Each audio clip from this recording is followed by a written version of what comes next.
Krishna devotees, please accept my humble obeisances. All goes to Sri Prabhupada and Guru Maharaj.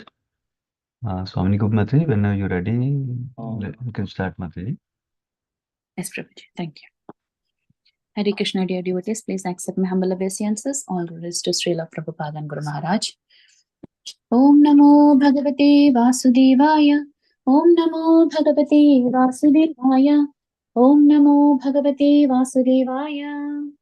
Narayanam Namaskritya Naram Chaiva Narottamam Devim Saraswatim Vyasam Tato Jayam Mudiraye Nashtaprayesha Bhadreshu Nityam Bhagavata Sevayat Bhagavate Uttama Sloke Bhaktir Bhavati Naishtiki Krishnaya Vasudevaya Devaki Nandanaya Cha Nandagopakumaraya Govindaya Namo Namaha Namo Pankajanaභaya, Namo Pankajamaline, Namo Pankajanetraya, Namaste Pankajangre.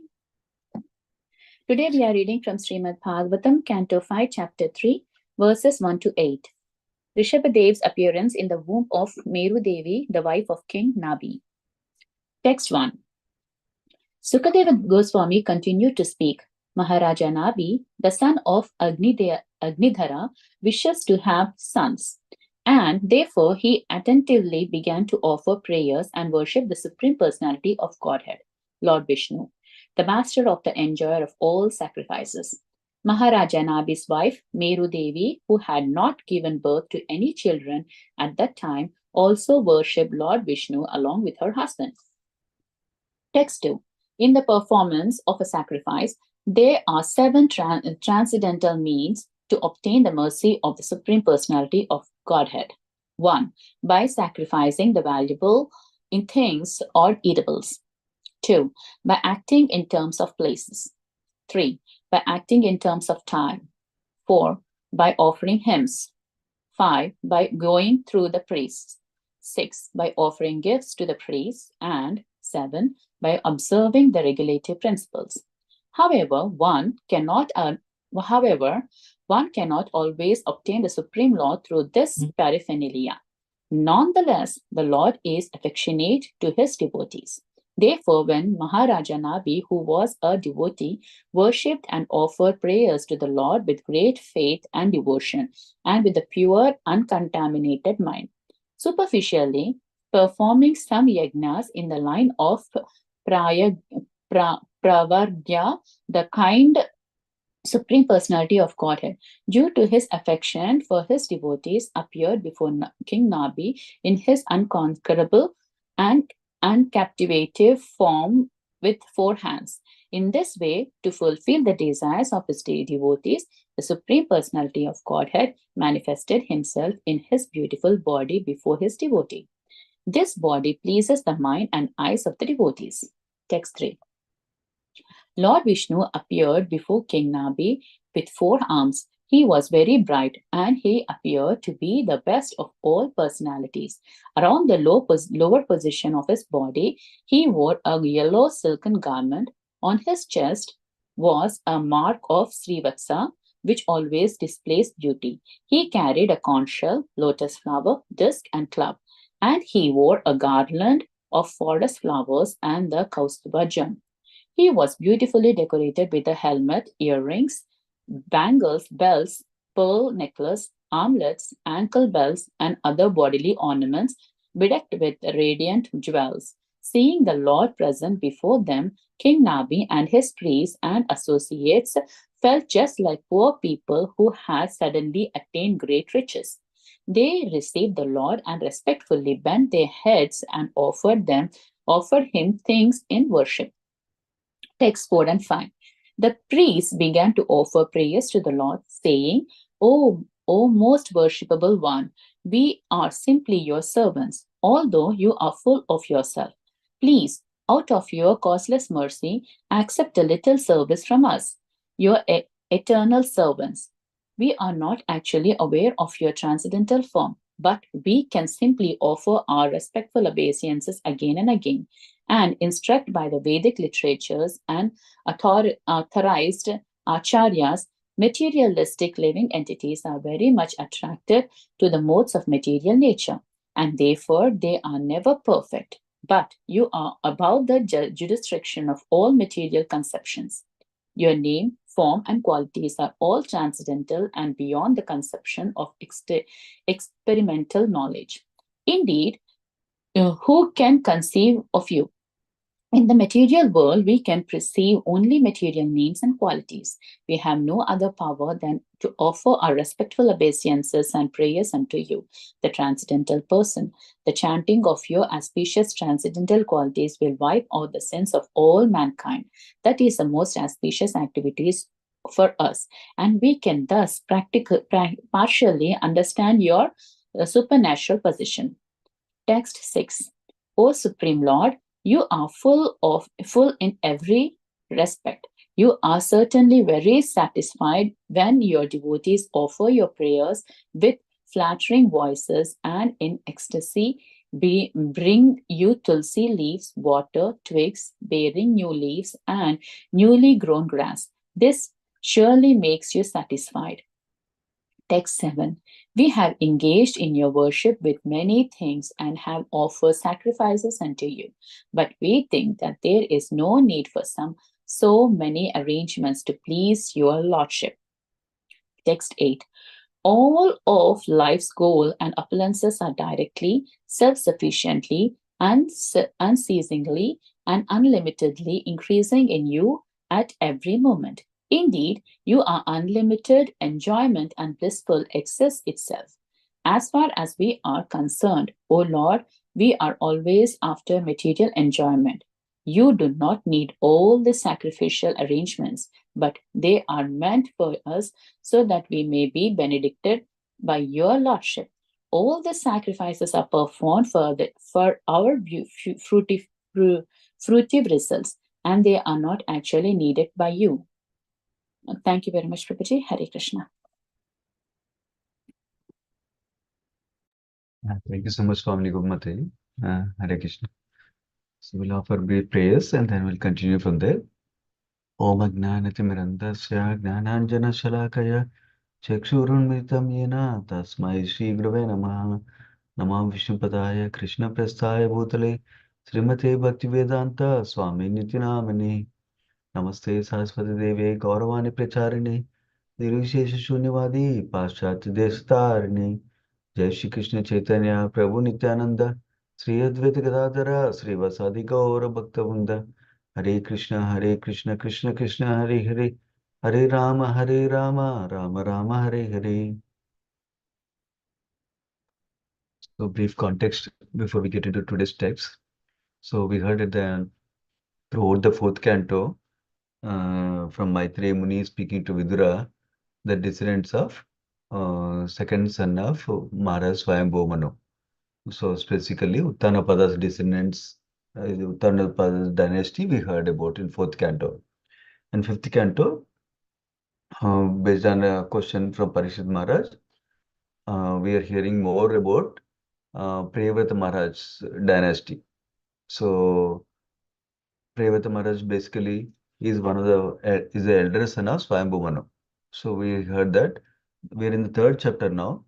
In the first chapter, we heard the glories of Priyavrata Maharaj, specifically how Priyavrata Maharaj was already renounced based on instructions from Narada Muni and is performing devotional service in the forest. But when Lord Brahma came and personally shared will of the Lord through his mouth, then to come back and rule the kingdom, and he ruled the kingdom. So this actually uh, from this act of Priyavrata Maharaj, we learned that essentially the act of selfless service of Priyavrata Maharaj, basically his disposition to surrender to Lord's will that is manifesting through his devotees like Lord Brahma and Swayambhu Manu and his guru that is the essence of all spiritual practices, which is surrendering to will of the Lord that is manifesting through one's guru and sadhus like that. So that is the essential spiritual practice. We can learn from that Priyavrata's submission here. Another thing is how Brahma instructed him that while performing devotional service, he can continue to perform his duties like accepting a family, become a king, rule to citizens, like that, and they need not become the obstacles in bhakti. But how can we ensure that these things, duties, do not become obstacles in bhakti? The other lesson we learned is by being submissive to superiors and by selfless service attitude and also by sincere self-control that saves us from obstacles in spiritual life. I'll repeat this from the Bhagavata Prabaha book by Gauranga Darshan Prabhu. Is nicely summarizing this section theme by being submissive to superiors and by selfless service attitude and by sincere self-control. That is what saves us from obstacles in spiritual life. Basically, another key lesson we learned from that section was that Lord inspires and empowers his devotees to engage in accomplish inconceivable tasks. How is that lesson coming from? Remember, Priyavata Maharaj was not happy that during the night time there is darkness in his kingdom. So he went on a chariot behind the sun god to create a daytime while the nighttime is happening like that. Such inconceivable thing, great things, glorious things, Previous Maharaj could do it because of the empowerment received from the Lord and because of the inspiration he received from the Lord. So that is possible for a glorious devotees like that. That's another lesson we learned. Now in the second chapter, we learned how Prevata's son Agnidra, he was inspired to do fruitive activity. Especially, he was inspired to go back to Pitrulaka. So that's why he engaged in karma kanda sacrifices like that. So somebody made question, Prevrata is a great Vaishnava, great devotee. How come his son Agnidra became like this to wanting to go to Pitraloka? Our acharyas explain that during the time of conception of Agnidra by Prevrata Maharaj, he was overcome by lusty desires, it seems. Because of that, he was inspired to do fruitive activities to go back to Pitraloka instead of being inspired by pure devotional service. So that from that we learned another lesson that when conceiving children, is the consciousness of parents is important because that will come to the child. Number one. Number two, we also heard about the importance of Garbhadana Samskara because through that we can attract a qualified child before conception like that. That's the other lesson we can learn. Now, um, uh, going to this third chapter. Okay, how the Agnidhara chapter, second chapter ended was Agnidhara, after performing the sacrifices, he went back to Pitraloka. That's how it ended. Of course, before that, he had several sons, is described, and several sons were in charge, created in charge of different portions of the earthly planet, Bhumandala, like that. That's where we ended the last chapter. Now, in this chapter, going from third chapter, text number 1, let me go there. So, is described one of the elder son of Agnidhara. His name is Nabhi. So, we heard there were 9 sons of Agnidhara in the previous chapter. So, here they're describing the descendants of Prevat Maharaj, right? So, Prevat Maharaj was discussed. His 13 sons and one daughter was discussed in first chapter. And then now second chapter, his elder son Agnidhara was discussed. And he produced 9 sons. And now in third sons, Agnidhara's son, Nabi, is being discussed. And from him, how Rishabdev comes toward the end of the chapter, we'll see. So that Nabi wanted to have sons, it seems. He didn't have sons. So he, along with his wife, Meru Devi, they both worship the Supreme Lord Vishnu with by offering prayers attentively is described. So when they offered prayers to Supreme Lord Vishnu attentively, they also performed fire sacrifices. That is described in text number 2. So text number 2 is describing one essential thing. So how? Supreme Lord can be pleased through fire sacrifice by different means is described. Seven means is described. One was by sacrificing valuable things or eatables, by offering nice things to Supreme Lord in sacrifice, by acting in terms of the place and time, and by offering Vedic hymns like nice Vedic mantras. You might have seen sometimes, even in ISKCON, when a fire sacrifice is being done, some devotees are appointed to read Brahma Samhita prayers or to read Srimad Bhagavatam at that time, like that. This is to offer Supreme Lord some beautiful things like that. And then fifth one is by going through the priest. Sixth one is by offering some charity or gifts to the priest himself. And then by observing the regulatory principles of the sacrifice. Somebody may think we can obtain Supreme Lord's mercy by doing all these things pakka nicely. But this verse is describing that we cannot always obtain Supreme Lord through these things. But how come Supreme Lord come and how can Supreme Lord become merciful for us? Because if we offer anything with love and devotion to Supreme Lord, and in this verse is describing that Supreme Lord is affectionate to his devotee. Supreme Lord is kind to his devotee. By seeing what? By seeing devotees worshipping with faith and devotion. That attracts the Supreme Lord because Supreme Lord has so much affection for his devotees. So, because of the affection of Supreme Lord towards his devotees, because of his devotees' affectionate relationship to him, because of devotees faithfully serving him, because of devotees' devotion, that and because of devotees' desire to see Supreme Lord, that is what impels Supreme Lord towards them. Not because they're offering so many wonderful things, not because they are offering so many rich things. That is not the impetus for Supreme Lord to come.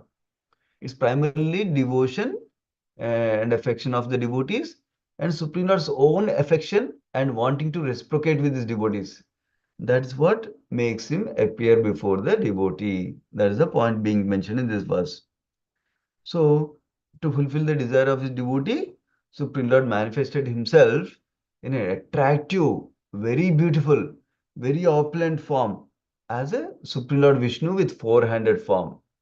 So, and that body pleases the mind and eyes of the devotees is described.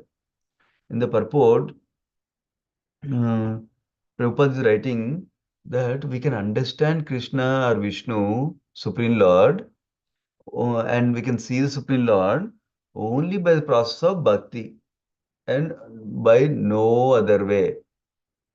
So Prabhupada is writing also, the Supreme Lord appeared before them not because they performed great sacrifices, but because of their bhakti, their devotion service. So that is the key. So sometimes we might think of doing that thing, this service, that service, but the essence of any service we offer to Krishna is our devotion. We want to please Krishna with our offering, with our service. That's what makes the Supreme Lord attracted to us, not because we are doing some great thing like that. So that's the essential element we should not forget in whatever we are doing, whatever complicated projects we may take up.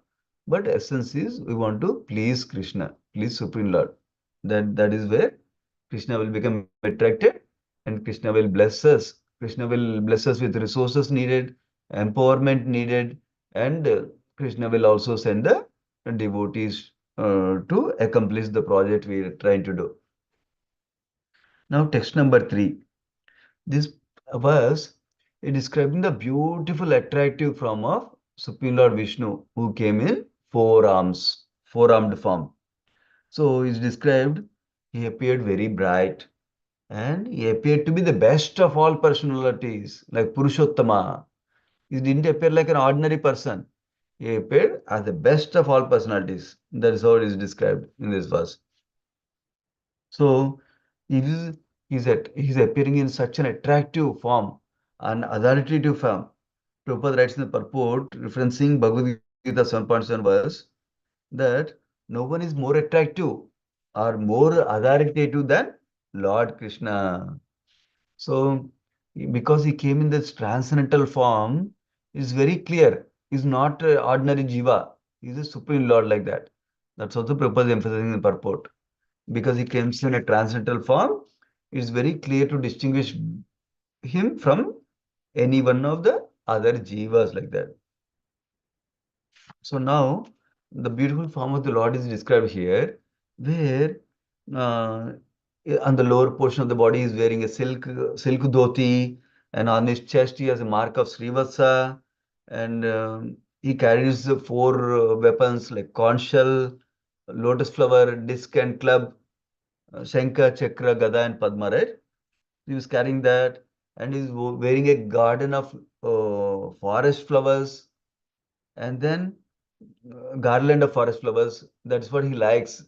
In fact, in Krishna during his pastimes, is described when he goes to forest, his friends decorate him with a garland of forest flowers like that because Krishna likes them.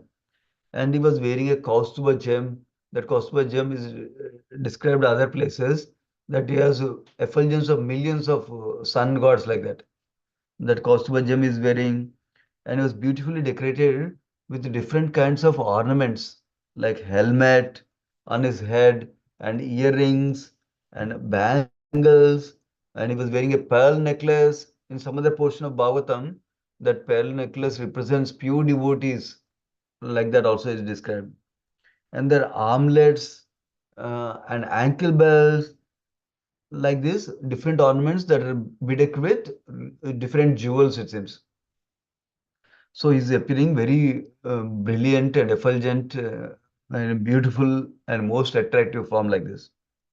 So when these priests who were performing yagna on behalf of King Nabi and his wife Meru Devi, the priest started to offer the prayers to Supreme Lord along with Maharaj Nabi. They're offering on behalf of Nabi, king it seems. So how did they feel? They felt, what is the feeling they got? They felt like how when very poor people, they suddenly get lot of riches, lot of money. Like that, they were feeling poor, and suddenly they got the mercy of the Supreme Lord by Supreme Lord's darshan personally. So they felt very grateful and very happy by seeing the Supreme Lord's presence before them. So what did they do? They received the Lord by offering him obeisances, by bending their heads, and they offered them different articles for worship. So articles for worship includes like arti, paraphernalia, like that. So Prabhupada writes in the purport that mm, out of all the things that devotees can get, when they can see, when they can realize the Supreme Lord, number one, and when they see Supreme Lord face to face, then devotee thinks that he has gained the best of everything because that is what they want. They want the realization of Krishna. They want the realization of Krishna. Service is the best out of everything. So when they get such realizations, or when they're fortunate, they get the Supreme Lord personally appearing in their life, or when they feel the reciprocation of Supreme Lord in their life in different ways, then they're jubilant, they're very happy, they got the best of everything in life like that. That's what Prabhupada is explaining in the purport. And then, when the devotees have such an experience of Krishna in their life, then that is the higher taste that they're experiencing. Then, what happens when they get the higher taste? Their consciousness becomes very fixed. In what? They they're very fixed in devotion service, and their consciousness is taken away from material things like that. They don't no longer engage in material sense gratificatory activities because they're so blissful in engaging in service for Krishna. So then, such a state, one can remain steady in their worship of the Supreme Lord, like that Prabhupada is writing. So Supreme Lord personally appearing in a beautiful, attractive form to show mercy to his devotees was made these devotees, Nabi and priests, very happy and blissful and grateful to see the Supreme Lord face to face, and they continued worship of the Supreme Lord without any distraction of material sense gratification like that. So now they go into text 4 and 5. From this verse onwards, we'll see the prayers of the priests that are performing the sacrifice for on behalf of King Nabi. So, mm, this Burjana Prabhu in his study guide, he writes, when we want to worship the Supreme Lord in bhakti, we should be watchful that we should not have any material desires. We should try to please Supreme Lord with the only motivation to please Supreme Lord, we need to do bhakti. That is one aspect he is writing. So, because if you have any other desires other than pleasing Krishna, they can become obstacles in our devotion service. Number one. However, we know from second canto, Sakama, Akama, Sarvakama, Mokshakama, Udaradi, that was, even if you have material desires currently, that should not become a deterrent for, oh, I cannot worship Krishna with these material desires, not like that. At least we should approach Supreme Lord directly for those material desires, not any other demigods or devatas. Because that way, Supreme Lord is the one who bestows us bhakti, who purifies us of our material desires. And that way, we can grow in our bhakti towards Supreme Lord like that. That's one point, one theme Burjan Prabhu points out in his study guide. So then, other point Prabhupada writes in, Burjan Prabhu writes in his study guide is, Maharaj Nabi, he did not perform sacrifices just to have a son, like Karmakanda Yagnas may be done. He is also desiring a son as part of his service to the Supreme Lord, because he wanted a heir to the throne after he goes away. He needs to have a qualified king who can be established on the throne as part of his service like that. That is the reason he's engaging in the sacrifice. That's another distinction Burjan Prabhu is making in the his explanation for this verse, for the second verse. So, and another point Burjan Prabhu is emphasizing from the purport of the third verse is that by developing the higher taste in bhakti, then devotees become firmly fixed in bhakti, in engaging service of Krishna like that. So that is another important principle to learn. Now, text 4 and 5, and the priest started offering prayers. What are they saying? They're saying, we are simply your servants. Although you are fully in yourselves, you are Atmarama, you have everything you need, you don't need anything for us. But out of causeless mercy, your causeless mercy, you are accepting a little service from us also. So they're saying, Krishna doesn't need anything from us, but out of his causeless mercy, he's accepting whatever we giving him in terms of offerings we give, in terms of service we offer. He's accepting it out of his causeless mercy. Then they also glorify that you are beyond all material conceptions. You're beyond material sense perception also. That's why Krishna is described as Adokshaja. So they say your name, Nama, your form, Rupa, and qualities, Guna, are all transcendental and beyond the conception of experimental knowledge, is saying. So that means they're glorifying Supreme Lord as your transcendental, beyond any material perception, beyond any material influence, like that they're glorifying. Then we have no other power than to offer obeisances to you and prayers to you. We cannot offer something great that you don't have. All we can do is offer obeisances, offer prayers. Uh, and the chanting of your transcendental gunas, qualities, will wipe out the sins of all mankind. This is the most auspicious activity. The prayers is the most auspicious activities we can do, because when we glorify your transcendent qualities, that will wipe away all sins and brings auspiciousness to our lives, like that they're saying. And by offering prayers, whatever we can do in our capacity, we can actually partially understand your supernatural position. Normally, we can understand your greatness because you are transcendental, but by offering prayers to you, you give some mercy. With that mercy, we can understand you to some extent, like that. Uh, so, how else we are to understand Krishna? Not through mental speculation. Oh, Krishna may be like this, Krishna may be like that. Not through mental speculation. Prabhupada is writing in the purport that we can understand by reading the descriptions given in Srimad Bhagavatam like this. in other authoritative scriptures like Bhagavad and as given by exalted devotees like Rupa Goswami, Sukadeva Goswami, Brahma, Narada Muni, like that Prabhupada is writing. That means we should not speculate how Krishna about Krishna's name, form, and qualities through our material senses, but we should understand properly through the descriptions given in Shastra and by Guru and Sadhu. That's the point Prabhupada is making in the purport. Uh, and another point Prabhupada makes in the purport is when we engage in service of Krishna through devotion, then Krishna will reveal himself to us. Krishna will gives us realization. Oh, Krishna is actually my well-wisher. Krishna is helping me in so many ways in my service. Like that, Krishna will give personally realization for us. That's the other thing Prabhupada is revealing to us in the purport. So, and Prabhupada concludes this purport saying that we can only know Krishna, realize Krishna, Krishna's nature only through bhakti and in no other ways. And also we can know some of Krishna through authorities from the Shastras by hearing from authorities who are describing about Krishna from the Shastras like that. That's why Prabhupada is emphasizing we have to hear from authorities and from the Shastras.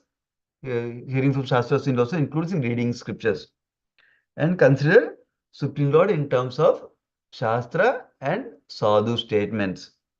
We cannot imagine otherwise, like that Prabhupada is emphasizing the purport. Going to text number 6. Mm, yeah, text number 6.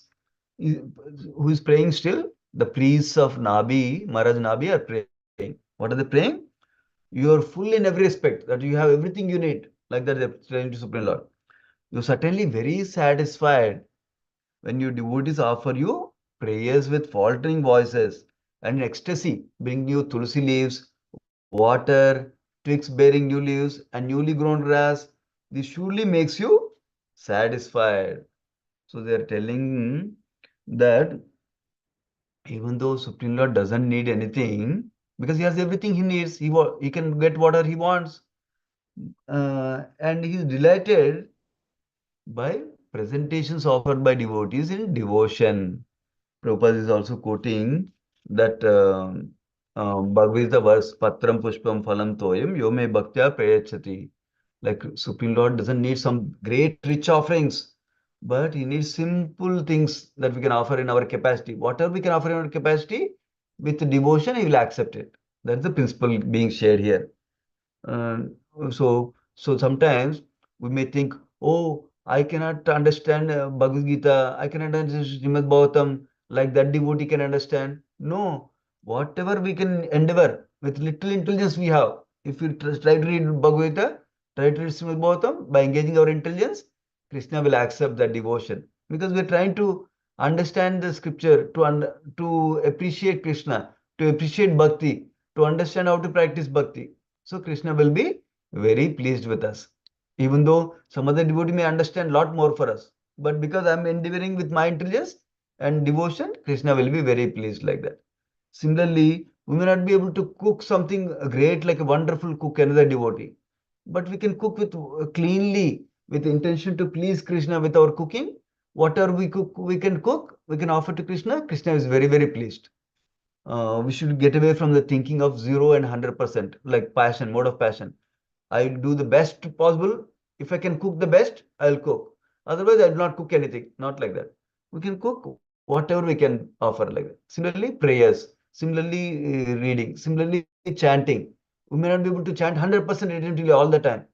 But with whatever attention we can muster, with whatever sincerity we can muster, whatever prayerful mood we can be in, we chant the best we can.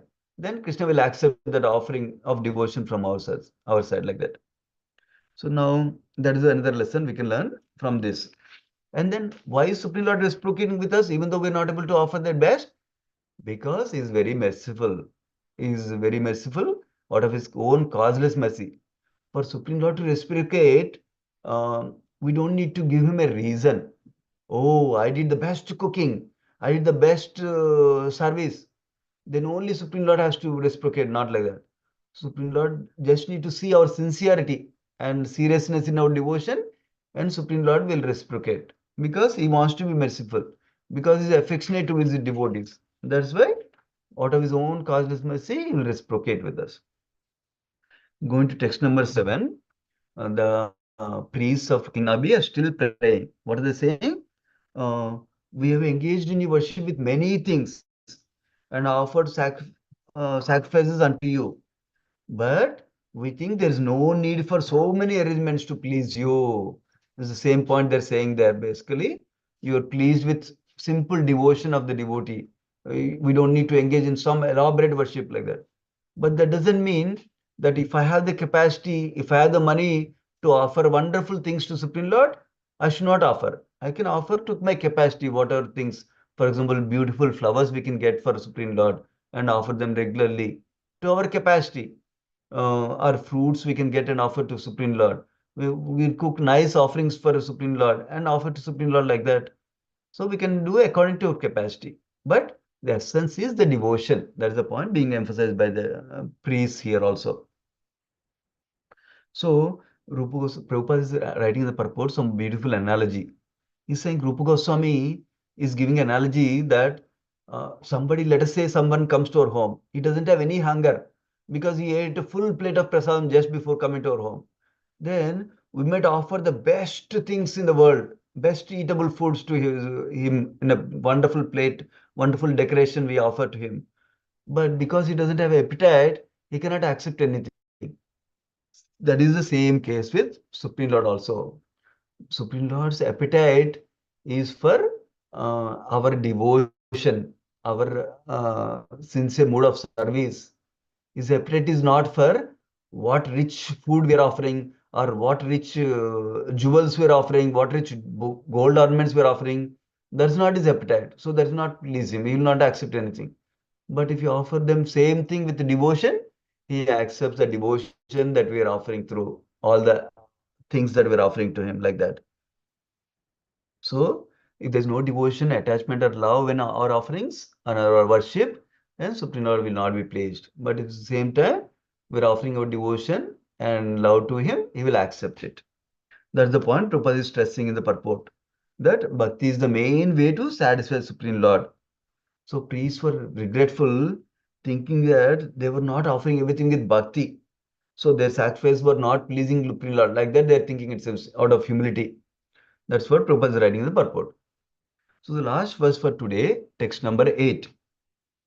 So they're saying all of life's goal and appliances are directly increasing in you at every moment. That means they're saying the same point that you have everything you need. Everything somebody may desire, you already have it with you. So you don't need elaborate sacrificial arrangements. But all these sacrifices we are doing for our own benefit, for our fruitful results. They're not actually needed by you. So, Prabhupada writes in the purport one important principle. Then, does that mean that we don't need to create a big temple for Krishna, multiple temples for Krishna? We don't need to offer big services for Krishna? No, we can offer them understanding that Krishna really doesn't need them, but Krishna is giving an opportunity to render a service through this mechanism by contributing to funds to running of the temple, by contributing funds to constructing a new temple, by offering our services to continue the service of the deities in the temple. That's how we can we can get the mercy of Krishna. That's how we can get purified ourselves by the blessings of Krishna.